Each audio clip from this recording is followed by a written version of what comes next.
Ça y est, c'est la fin de la trêve olympique. On revient dans le business. Et quoi de mieux que de revenir dans le business que, en toile de fond, avoir le conflit israélo-palestinien, ça fait longtemps qu'on n'en a pas parlé, mais surtout une prise de bec entre Assermandax de la tronche en biais, qui lui dit « Toi, tu vas te calmer tout de suite, Bruce », qui répond à Bruce d'y penser. Y penser, qui dit à Assermandax « J'ai des doutes sur ton antisémitisme au bout d'un moment, j'aimerais bien savoir. » Je « What ?» C'est chaud. Ça se transforme en Rumble Royal sur les réseaux sociaux.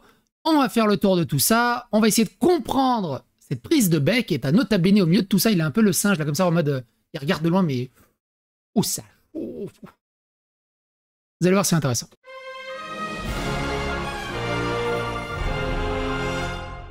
Attention, please. Alors également, on en reparlera dans une prochaine vidéo autour des Jeux Olympiques. On a le châtiment d'Allah s'abattra sur eux. Les organisateurs de la cérémonie d'ouverture des Jeux Olympiques de Paris portent plainte. Moi, je pensais qu'ils portaient plainte contre des gens d'extrême droite. À chaque fois qu'ils disaient qu'ils portaient plainte, mais en fait, ils portent plainte contre des gens d'extrême droite islamique. C'est pas pareil, nuance. Mais ils ont le droit de porter plainte contre des musulmans, c'est beaucoup compatible. Il y a un truc qui me dépasse du coup dedans. Bref, ça c'est encore une autre histoire. On en reviendra plus en détail dans une prochaine vidéo. Le début, on va dire, qui a mis le feu aux poutres, c'est Assermandax qui a retweeté un article du Parisien. L'article du Parisien dit la chose suivante. Gaza, il pourrait être justifié et moral de laisser mourir de faim 2 millions de civils, selon le ministre israélien des Finances. Assermandax s'est enjoint à cette déclaration et a dit « À force d'avancer vers l'innommable, depuis des mois, je finis par ne plus bien savoir où commence le génocide. » C'est-à-dire qu'il ne lit pas l'article, vu que ça va dans son sens. En avant Guingamp, il partage en désinformant, puisque ce n'est absolument pas les paroles du ministre des Finances. Parce que les paroles des ministres des Finances, ça a été très vite débunké, c'est ceci. Non, le Parisien, Bezalel Smotrich, n'a pas dit qu'il pouvait être justifié et moral de laisser mourir de faim 2 millions de civils, comme l'affirme le Parisien. La déclaration a été tronquée. Voici ce qu'il a réellement déclaré. Personne ne nous laissera faire mourir de faim 2 millions de civils, même si cela pourrait être justifié et moral jusqu'à ce que nos otages nous soient rendus, de l'humanitaire contre de l'humanitaire est moralement justifié. Mais que pouvons-nous faire? Cette citation complète montre que Smotrich ne plaidait pas pour la famine des civils, mais posait une question rhétorique. Sur l'échange d'aide humanitaire, il est important de rétablir la vérité et de ne pas déformer les propos pour alimenter des narratifs trompeurs. La nuance est fondamentale, la déclaration complète de Bezalel Smotrich montre qu'il ne prône pas la famine des civils, mais utilise une question rhétorique pour discuter de l'échange d'aide humanitaire en contexte de crise. Cette distinction est essentielle pour comprendre l'intention et le contexte de ses propos, évitant ainsi toute interprétation erronée qui pourrait fausser le débat public. En gros, il était acerbe et il ironisait, quoi. Grosse merde. Ce à quoi Bruce Ben Amran a juste mis « Tiens, Thomas passe sous un tunnel. » Je dis « Pourquoi il passe sous un tunnel? C'est quoi l'histoire? Thomas passe sous un tunnel. » Et donc, Assermandax, Thomas, lui répond « Relis la source. Le monsieur a bel et bien dit que ce serait moral et justifié de laisser mourir 2 millions de personnes. Je n'y peux rien. Alors non. Enfin oui, il l'a dit, mais c'est dans une phrase plus globale et il a besoin d'être recontextualisé. Parce que sinon, on peut tout faire dire à n'importe qui. Mais bon, après, c'est sa spécialité aussi. Tu es toujours sur le qui-vive pour défendre un camp, Bruce, je te propose de te calmer. Donc tout de suite, dans ces milieux un peu woke, c'est tout de suite djihad judiciaire, menace, figure d'autorité. Tu vas te calmer, tu vois pas, tu sais ce que je représente. Bref. Tu es toujours sur le qui-vive pour défendre un camp, Bruce, je te propose de te calmer. Donc Bruce reprend et cite Assermandax. Tu es toujours sur le qui-vive pour défendre un camp, Bruce, je te propose de te calmer. Je n'ai compris aucune de ces deux phrases. J'aimerais que tu précises ton propos. Je suis certain que ça ne te posera aucune difficulté. Quelqu'un qui défend Assermandax et qui dit « Ça veut dire qu'on vous voit tweeter surtout pour dénoncer les propos anti-israéliens, mais très peu pour dénoncer les propos anti-palestiniens. » Et Bruce répond « Je pense que Thomas est suffisamment grand pour répondre lui-même merci. » Je suis d'accord avec Bruce là-dessus. Arrêtez, s'il vous plaît, arrêtez de parler à la place des gens. Au pire, laissez. Jetez des pop-corn, jetez des cacahuètes, mais prenez pas part à ce genre de discussion. Juste, mettez vos doigts de pied en éventail, montez-vous en arrière, prenez un bol de chips et profitez.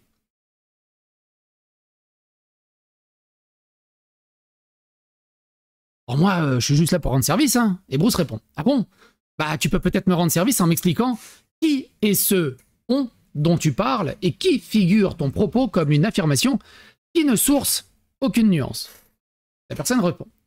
Le « on » représente des personnes indéterminées et mon propos est en effet une affirmation. Maintenant, le fait qu'il ne souffre d'aucune nuance, ça c'est une spéculation. Bruce reprend. Eh bien, c'est une spéculation. En revanche, on est d'accord que dire « surtout » et « très peu » n'en est pas une, n'est-ce pas? Bruce fait de la zététique. Quelqu'un qui répond en dessous, traite lui, et encore une fois, quelle est l'utilité ici pour un homme d'État parfaitement conscient que ses propos sont étudiés attentivement et relayés en masse d'imaginer uniquement dans un but rhétorique un monde où il serait justifiable d'affamer 2 millions de civils? Bah, en fait, il le précise dans sa phrase. Il faut lire la phrase, en fait. Et tu peux pas, avec eux, tu peux pas discuter. Je crois qu'ils viennent tous de TBSA, en fait. Donc la personne revient. Ah non, rien à voir. J'ai lu pas mal de vos tweets et je vois une certaine ardeur à chercher les propos antisémites chez certains élus et pas la même ardeur pour dénoncer les propos anti-palestiniens. Bruce répond. Peut-être parce que quand je tapais sur des gens comme Meilleur Habib, par exemple, ça suscitait moins d'engagement de la plateforme et faisait moins ressortir les tweets. Attention au biais des réseaux sociaux. Hein. Et il a raison là-dessus. Plein de fois, il dit « Ouais, regarde, tu tweets tout le temps là-dessus, on t'a jamais vu tweeter sur ça ?» Bah, fais une recherche, si.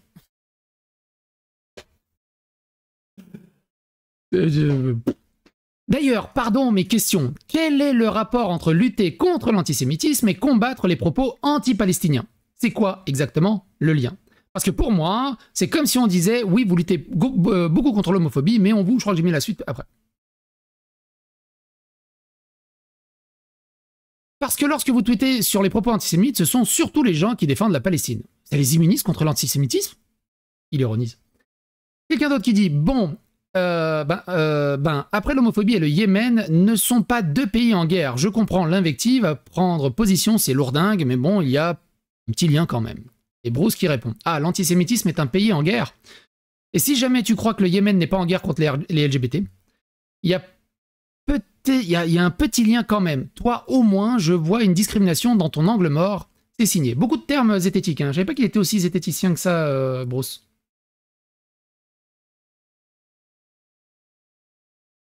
Le plectre répond. J'avoue que quand je relis le fil, j'ai répondu de la merde. Je m'excuse, gros amalgame, bien dégueulasse de ma part. Bruce répond. Merci, dis-toi que c'est beaucoup de gens très souvent et que la plupart sont absolument incapables de prendre ne serait-ce qu'un pas de recul pour y penser. Du coup, entre-temps, il a toujours pas la réponse de Assermandax. Donc il retweet son propre tweet et il tag Assermandax en disant « Pas d'urgence, Assermandax, mais j'attends toujours une réponse sur ce point, s'il te plaît. » Alors, il bloque les réponses, il ne veut que la réponse d'Assermandax. Très intéressant à noter aussi. Assermandax lui répond « Très occupé, je rentre du Cairn, mon message était limpide, beaucoup de gens ont commenté pour t'aider à comprendre. Plus, je pense qu'il faut savoir évaluer quand ça vaut le coup de débattre ici. » Et il tente un debunk en se prenant en photo dans sa voiture. Bref, très occupé le bonhomme.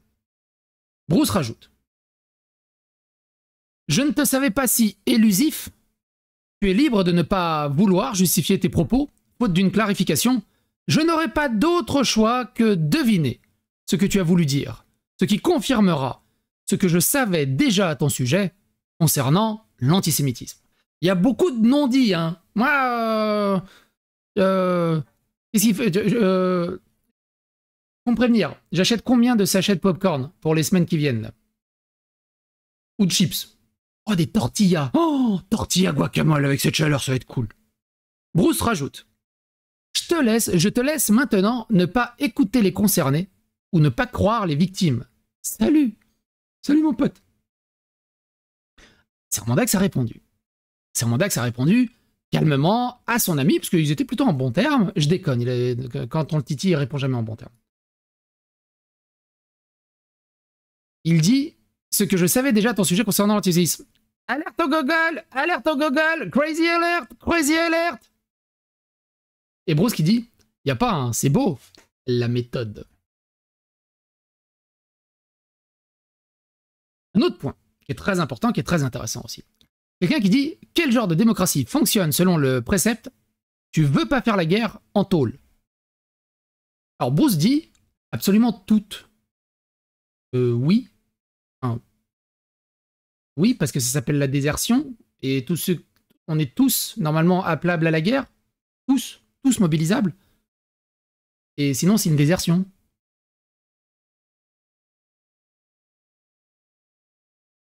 Quelqu'un dit, bah non, la France en est la preuve. Bah non, en temps de guerre, si tu refuses d'aller faire l'armée, c'est prison. Sauf que là, c'est le service militaire, pas la mobilisation générale. Le service militaire en France était obligatoire. Donc pour y échapper, c'était soit se faire réformer, soit le faire comme objecteur de conscience ou en coopération, et ne pas y répondre, c'était avoir les gendarmes à sa porte. Donc c'était pas la prison. Merci. Les gendarmes, ils vont pas venir te faire un high five, hein.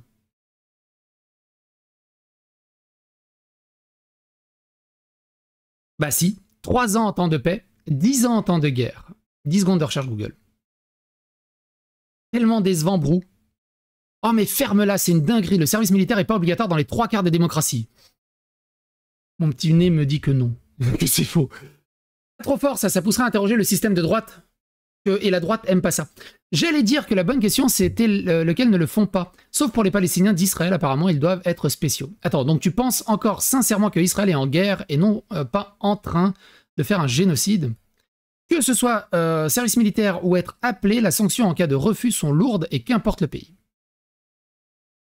Pas du ring rentre dans le game. Il doit protéger ses portes ouvertes et ses alliés qui lui rapportent un peu de lumière.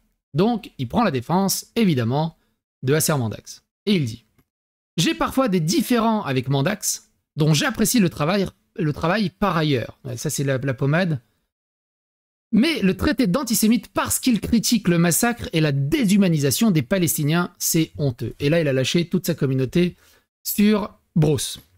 Quelqu'un qui dit, donc quelqu'un de sa communauté, hein, qui dit, avec un nom comme Ben Amran, il était évident qu'il appartenait à la communauté d'Epstein. Drapeau israélien, emoji vomi. Ça par contre, c'est antisémite, t'es fier de toi? Tu as gagné un signalement Pharos, j'espère que tu es fier de ta commu, pas du stream, c'est beau à voir. Yasser Mandax, vous qui craignez d'être diffamé, voyez ce que Bruce se prend dans la tronche. Il y a des dizaines et des dizaines et des dizaines, des centaines de tweets. C'est assez ouf. Mais vous êtes un connard. Tu aurais pu écrire « Je suis un fils de merde et je suis fier de l'être », ça aurait été plus clair. Y penser n'en est plus à une dégueulasserie près. On n'oublie pas le scandale Tipeee. Alors, du côté du scandale Tipeee, alors il y a toute une playlist, hein, parce que ça commence à dater, c'est à quoi? C'est à 3 ans le scandale Tipeee? Il n'y avait pas de scandale Tipeee en fait. C'est tous les gens gauchistes qui ont créé un scandale. Ils ont dit on va déménager Tipeee. Il y en a quelques-uns qui l'ont fait. Beaucoup ont dit on va déménager Tipeee, puis ils sont partis. Puis ils sont partis. Il y en a beaucoup qui sont partis, puis ils sont revenus en douce, un peu sans prévenir personne. Et pareil, hein, si ils avaient les mêmes préceptes de ce qu'ils avaient fait pour Tipeee, normalement ils auraient censé être dégagés de X à l'arrivée d'Elon Musk. Mais ils ont trop besoin de lumière. Donc il n'y avait pas de scandale dans Tipeee. Pourquoi Bruce Bemerman là-dedans? Parce que Bruce était actionnaire. Je ne sais pas s'il est encore actionnaire. Il était actionnaire à je ne sais plus combien de pourcents, hein, un petit pécule que dalle. Et donc il s'est beaucoup fait éclabousser lors du scandale Tipeee. Ça devient du grand n'importe quoi. Mais what the fuck, Bruce, il est dans une dérive bizarre avec ce conflit depuis le début, mais ça s'amplifie. Il pensait être un cochon, ça aussi c'est antisémite apparemment, d'après ce que j'ai compris, qui détourne les mots de leur sens pour que ça l'arrange. Il nie le génocide à Gaza. Alors moi c'est pareil, hein, pour moi il n'y a pas de génocide à Gaza. C'est-à-dire que si tu prends sur 40 ans, la population a décuplé en fait.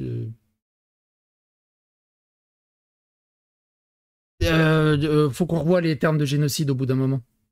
Pour l'instant, non. Il y a eu beaucoup de morts, mais c'est dans un combat contre des terroristes.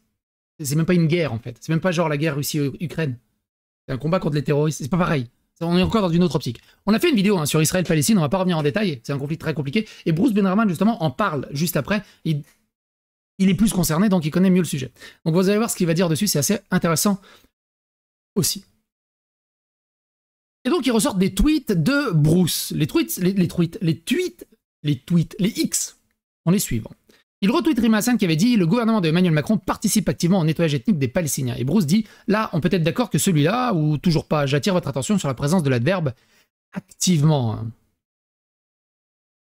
Blue Angel, hein, qui est, je vous rappelle, dans la sphère du Foilier, qui est dans la sphère de Padurin, qui est dans la sphère de Assermangdas, qui est dans la sphère de... Ils sont tous ensemble, de toute façon. C'est un tout petit milieu. Dès qu'il y en a un qui se fait mordiller, il y a toute la meute qui vient te mordiller les testicules. C'est des langoliers. Et là où ils passent, il n'y a plus rien, il n'y a plus de bruit, il n'y a plus aucune odeur, il n'y a plus aucun goût, il n'y a rien. Pour ceux qui ont la ref. Putain, j'ai envie de le revoir maintenant. Bruce répond. Donc tu considères que notre gouvernement participe activement à un génocide et t'es pas dans la rue avec un fusil pour tout casser? Intéressant. Quelqu'un qui dit « Retourne harceler des femmes, Bruce le négationniste ». Bruce qui dit « Tu m'as tout l'air d'une personne qui connaît le goût des feutres, toi ». C'est une insulte? L'autre qui répond « C'est ta manière de te dédouaner pathétique et en plus de faire du négationnisme, tu es incapable d'assumer ta participation à la campagne de haine qu'elle subit depuis des mois simplement pour des faits. » Ah oui, la campagne de haine que Rima Hassan subit depuis des mois. Et sa coquine avec le FPLP, avec le Hamas, mais par rapport... Attends, là. Oh, c'est elle la victime. Et Bruce qui tweet « Le train du seum entre regards, t'as 40 ans, bordel ». D'autres personnes qui commentent « Waouh, c'est fou cette réaction, surtout Mandax, en plus. Soit il a tellement subi l'antisémitisme qu'il ne voit plus que ça autour de lui, soit c'est le pire supporter de génocidaire de YouTube. C'est juste un nazi de plus. C'est une merde covidiste à Ossir, carrément. » Bruce Benamrad est une merde covidiste à Ossir. Bon, pour ceux qui ne connaissent pas le vieux français, Google. En plus, Bruce a déjà tenu des propos antisémites dans les réponses de ses tweets. Oui. En même temps, c'est Bruce. Il m'a bloqué en octobre dernier pour un propos antisémite à propos des Russes qui s'étaient fait prendre en train de taguer des trucs antisémites. Le bon vieux procédé de l'argument d'autorité, si tu critiques, tu es antisémite, et comme la majorité ne veulent pas être taxés d'antisémites, sauf l'antisémitisme en France est condamné. Si tu penses que quelqu'un l'est, tu peux porter plainte, mais ne le font pas. Parce que les plaintes, elles aboutissent jamais, hein. Au bout d'un moment, il faut arrêter les conneries. J'aime bien, c'est qu'ils ont tous la même excuse. Ouais, bah tu vois, ils se servent l'excuse de l'antisémitisme, comme ça on peut plus critiquer. Ah ouais? Ah ouais? Et quand vous utilisez non-stop les attaques de fascistes, de racistes, ça marche pas dans ce sens-là? Ah merde, le 2 poids 2 mesures. Quelqu'un qui dit « Ça attire toujours la vermine écervelée. 6e report de la journée, je vais finir par ne faire que ça ici. » La personne qui reporte le message qui attaque Bruce. Et Bruce dit « Et encore, j'ai cité celui-ci parce qu'il est magnifique. Mais il y en a d'autres. Hein. Après, j'ai déjà vu un tweet qui disait « Ta gueule, sale juif » qui a été signalé, mais validé par Twitter comme n'enfreignant pas les règles. Donc le report, en vrai, ça, les problèmes de modération sur Twitter en France, t'as des menaces de mort, des doxings, des trucs. Rien, la modération est rompiche. Tu méjores quelqu'un, ton compte saute. C'est Elon Musk a libéré Twitter dans les pays anglophones, mais la modération en France, elle est restée quasiment la même. C'est catastrophique. Et par contre, quand on attaque ça là-dessus, il n'y a aucun problème. Ça, là, rompiche, hein, la modération Twitter. T'as malheureusement pas vu les milliers de commentaires de tweetos qui ne comprennent pas du tout la raison pour laquelle un mec intelligent comme toi a soudain besoin de partir au combat à chaque mention négative envers la politique d'Israël. Bruce dit, il y a sans doute 2 raisons à cela. D'abord, il n'y a pas de milliers de commentaires, des centaines, mais pas des milliers. Ensuite, je ne pars pas au combat quand on critique la politique d'Israël, je la critique également. Forcément, il y en a des comme ça, mais ils ne sont pas forcément représentatifs de Mandax. Donc forcément, Bruce a insinué que il faisait partie de la communauté de Mandax. Bruce Benamrad dit « Ah bah clairement, ils n'ont rien à voir avec Mandax. On est bien d'accord. 3 petits points. » Je ne sais pas comment prendre ces 3 petits points. Moi, à titre personnel, en tant qu'expert de la littérature française et de dramaturgie d'influenceur, ces 3 petits points est très très ironique, hein, très acerbe. Et peut-être que je me méprends. N'hésitez pas à donner votre version des faits dans les commentaires. Quelqu'un qui dit... Non, oui, c'est ça. Et il dit, je la critique également. Maintenant, peut-être qu'il faudrait s'interroger sur pourquoi, quand je dénonce de l'antisémitisme, y compris de l'antisémitisme qui n'a rien à voir avec Israël, genre un gars qui brûle une synagogue en France, on me répond toujours en me parlant d'Israël. Car c'est un sujet plus important que ce que les gens peuvent penser de moi ou non.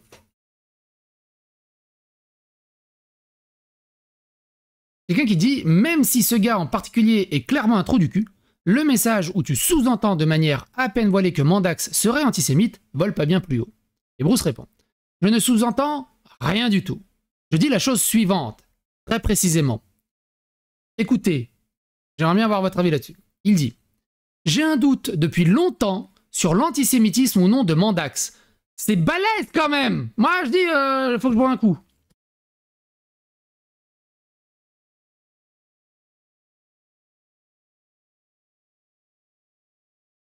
Depuis longtemps, c'est combien c'est quand même balèze quand même. De penser ça d'une personne qui s'érige en tant que chevalier de la vertu, perd la morale et pétri d'ultra bonnes valeurs dans tous les sens, et que une personne... Alors du coup, pour ce qui savent pas, je crois que Ben Amran est juif. Je suis pas sûr, mais il me semble. Est-ce qu'il y en a, ils sentent le sarcasme quand je dis ça? Parce que des fois, il y en a, ils disent ah, « Comment tu peux dire ça? Mais t'es trop nul, t'es trop... pas de... Sarcasme. »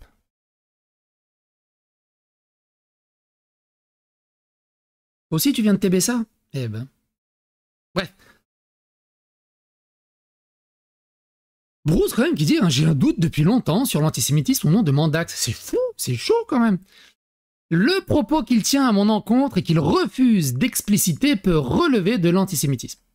Faute d'une explication de sa part, je n'ai pas d'autre choix que de l'entendre de cette façon. Ce qui confirme ce que je pensais déjà au sujet d'un antisémitisme supposé de Mandax. Alors, Mandax, je le connais sur plein de feuilles, plein de pages, plein d'histoires. Je l'avais pas encore celle-là dans mon classeur.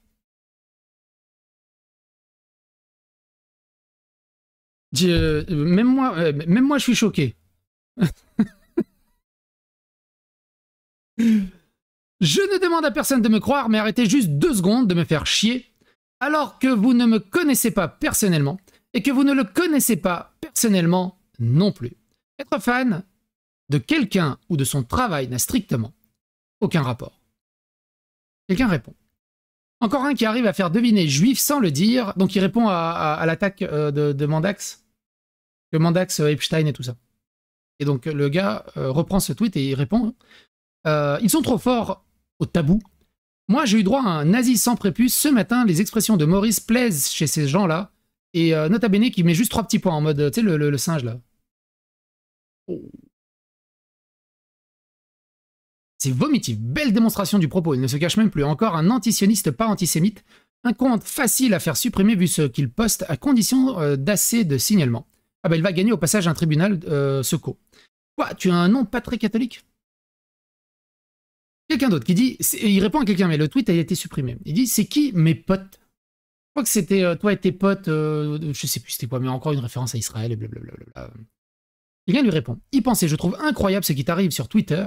Il y a quelques années, je pensais que l'antisémitisme hardcore avait disparu, mais là, c'est la fête du slip, même de la plupart des plus modérés. Alors c'est pareil, hein, c'est comme l'islam modéré, l'islam radical. Hein. L'antisémitisme modéré, l'antisémitisme radical, c'est débile. Hein. C'était Darmanin qui a dit qu'il y avait 4000% d'actes antisémites en plus. 4000 ou 400? 4000, hein. Débunkez-moi. Beaucoup d'actes antisémites de plus. Énormément depuis, évidemment, les 7 octobre. Et évidemment, avec le matraquage narratif politique du Front Populaire, des influenceurs du Front Populaire, de la LFI, qui s'acoquinent avec le FPLP, avec le Hamas, qui rendent hommage au chef du Hamas qui a été tué récemment, qui rendent hommage au nouveau chef qui arrive alors qu'il est l'instigateur du 7 octobre et blablabla. Et après on dit non mais ça n'a rien à voir. Oh là là, le Hamas, c'est un parti politique comme un autre. Oui. Et eux, ils ont le droit, tu vois. Eux, ils ont le droit. Toi, tu dis une chose de travers, tu mérites le goulag, la prison, le cancel, une horrible personne. Eux, ils peuvent littéralement, comme le politicien en Angleterre, de gauche, là, avec Amnesty International, qui disait on va leur trancher la gorge à tous ces gens d'extrême droite. Et il est applaudi par la foule. Lui, aucun problème avec la justice. On va le voir dans une prochaine vidéo autour de ce qui se passe en Angleterre. Il y a eu plusieurs cas de condamnation de gens qui ont juste posté des messages sur Facebook. 3 ans de prison. 3 ans. Il y a des musulmans avec des machettes et des couteaux qui sont dans la rue à chasser des blancs. Les flics les voient et leur disent s'il vous plaît, posez juste les couteaux et continuez à marcher, mais posez les couteaux au lieu de les arrêter. Toi, pour un post sur Facebook, 3 ans de prison. Ils ont vidé les prisons pour faire de la place pour ces personnes-là. Ils ont vidé la prison de délinquants et de criminels pour faire de la place pour ça. C'est stratosphérique ce qui se passe en Angleterre. On reviendra encore là-dessus. Il y a une playlist d'ailleurs qui est dédiée à Southport et l'Angleterre. N'hésitez pas si vous n'étiez pas au courant de cette histoire. J'en étais où? Bruce répond. C'est même pire qu'avant. En réalité, ce serait si bien que la sphère zététique s'intéresse au sujet. Je dis ça, je dis rien. La sphère zététique s'intéresse là où elle a de la lumière et là où ça peut lui apporter des pépettes. Ça les intéresse pas de débunker des choses comme ça. Parce que s'ils commencent à débunker ça, comme ils ont pactisé avec les woke, souvenez-vous, hein, c'est pour ça que la zététique est morte. On a fait des vidéos hein, sur la mort de la zététique. Je sais plus comment elle s'appelait la vidéo. Mais la zététique s'est politisée, idéologisée et a embrassé le wokisme. À partir de ce moment-là, ils ne peuvent pas débunker certaines choses, sinon ils se mettent à dos leur nouvelle communauté, leur nouveau chien de garde. Et ça va très mal se passer. Ils n'ont pas cherché à débunker Iman Khelif à la boxe, ils ont embrassé le fait que ce soit une femme. Parce que pour la zététique moderne, pas la zététique serbe, mélangez pas, la zététique serbe est restée dans les racines de ce qu'est vraiment la zététique. Mais la zététique francophone, du coup, a embrassé tout ça. Souvenez-vous, ils avaient dit c'est très compliqué de définir ce qu'est une femme. L'identification, si tu as une personne en face de toi, l'identification suffit. Si elle se genre comme une femme, c'est une femme. Point. Parce que c'est très compliqué de savoir ce qu'est une femme. Donc ça cherche, après ça te fait des debunks, des check news sur plein de choses. Et que d'idéologie politique. C'est ça qui est triste. Et c'est pour ça que vous ne voyez pas la zététique débunker certains trucs. Ils débunkent seulement ce qui est intéressant dans leur sens, dans leur narratif, dans leur sectarisme, dans leur obscurantisme. Quelqu'un qui dit « Y penser ». Y penser m'a beaucoup déçu aujourd'hui. Critiquer le gouvernement de Netanyahou est devenu antisémite. Celui qui mène son combat pour la liberté des créateurs avec son recours avec YouTube, parce qu'il attaque en justice YouTube aussi. Aujourd'hui tombe dans la caricature et mettre des cibles dans le dos, car nous parlons de crimes de guerre.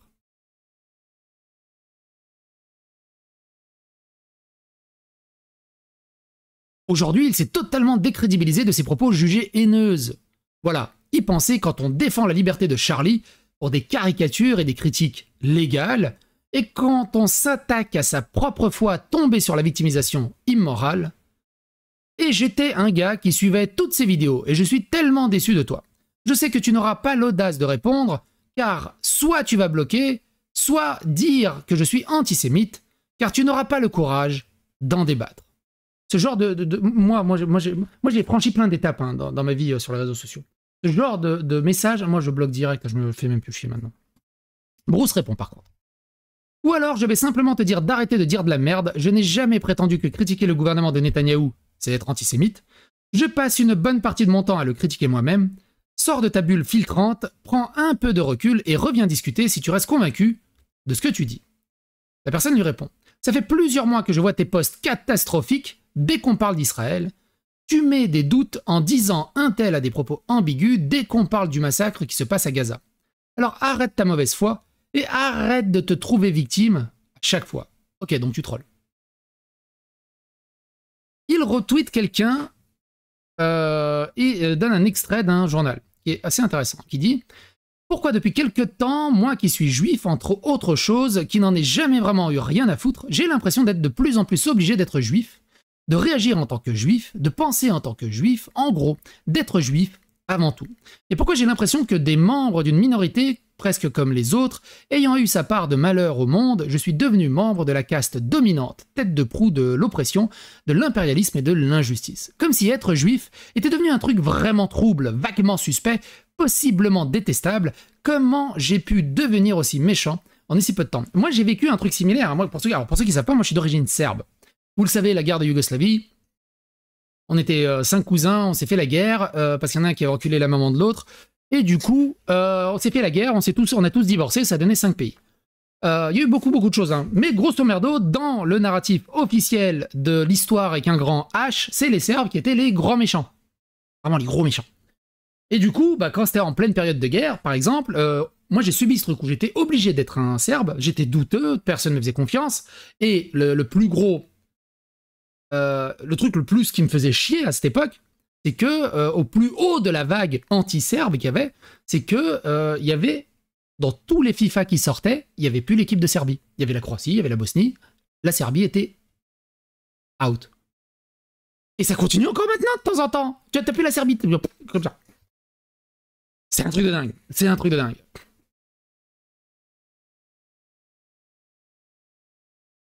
Après, il y avait un avantage. Hein. Moi, je me souviens pendant la scolarité, quand c'était au plus gros, j'entendais des fois les autres dire fais gaffe, il est serbe. Et du coup, on me laissait tranquille. Et ça fait du bien. Ça fait du bien aussi.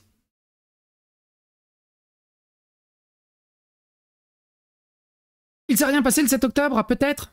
Il y a eu 364 autres jours dans l'année que le 7 octobre, mais vu que votre objectif est de faire de chaque jour un 7 octobre pour les Palestiniens, vous vous mélangez les pinceaux. D'ailleurs, il ne s'est rien passé avant le 7 octobre, Gaza toujours sous blocus depuis 20 ans et plus de 300 civils palestiniens tués avant le 7 octobre. Que ce soit 300, 500 000 ou plus de civils tués dans un sens, ça ne mérite pas un civil tué dans l'autre sens. Et ça marche dans les deux sens. On ne massacre pas une population entière pour les punir d'avoir parmi eux quelques dizaines de terroristes. Alors je pense que c'est peut-être quelques centaines, voire quelques milliers de terroristes, un peu plus qu'une quelques dizaines. Je rappelle que leur gouvernement, c'est le Hamas, il a été élu démocratiquement. Donc il y a beaucoup de Palestiniens qui sont avec leur gouvernement quand même un peu. Sauf que vous faites comme si les deux parties étaient similaires, soumises au même rapport de force. Israël a méthodiquement évité toute sortie diplomatique, a renié toute souveraineté aux Palestiniens, massacré encore et encore, dépossédé les Palestiniens de leurs terres. Moi, c'est une question. Alors, les gros spécialistes, là, pourquoi tous les pays arabes autour n'ont pas aidé les Palestiniens? Pourquoi tous les pays arabes autour? Parce qu'ils sont beaucoup quand même. La France est toute petite. Hein. La France, elle est comme ça. Hein. La bande des pays arabes, elle fait quoi? Elle fait 15 fois la France? 20 fois la France? Plus même.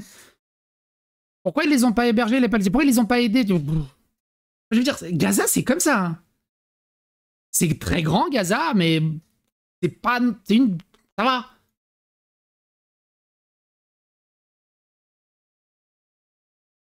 Et personne n'a la réponse à cette question.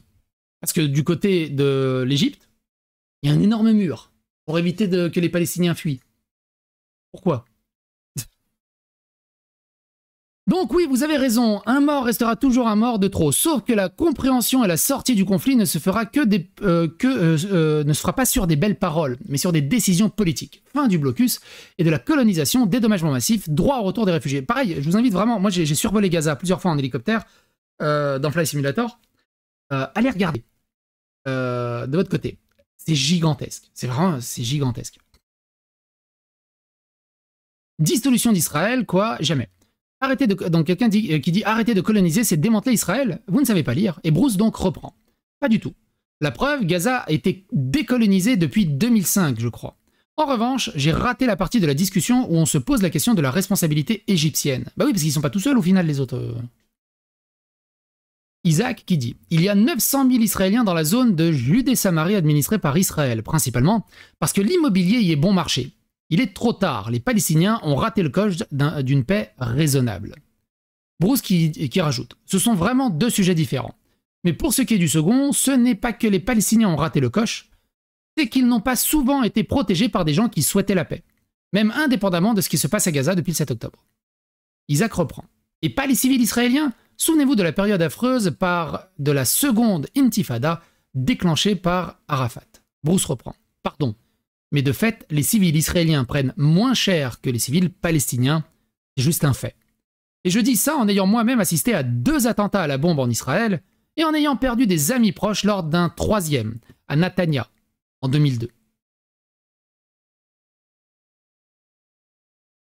Donc forcément qu'il est touché par tout ce qui se passe. C'est normal.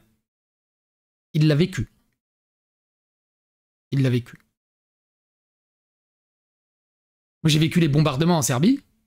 Alors, c'était pas des attentats, c'était juste l'OTAN qui dit hey, t'as vu, je suis américain. J'étais avec ma mère et ma grand-mère dans la cave, ma grand-mère qui chialait, moi je comprenais pas, moi je voulais juste remonter en haut, je comprenais rien. Je voulais juste remonter en haut pour continuer ma partie de Super Nintendo. C'était assez fou, hein, mine de rien, cette époque. Et donc Bruce reprend. Les premières victimes de la région, ce sont les civils palestiniens, et depuis, j'en parle même pas. Isaac reprend. Et pas les civils israéliens? Souvenez-vous de la période affreuse, on l'a déjà lu.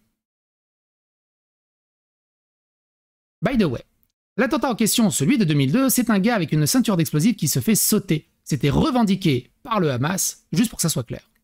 Donc les civils israéliens en paient également le prix.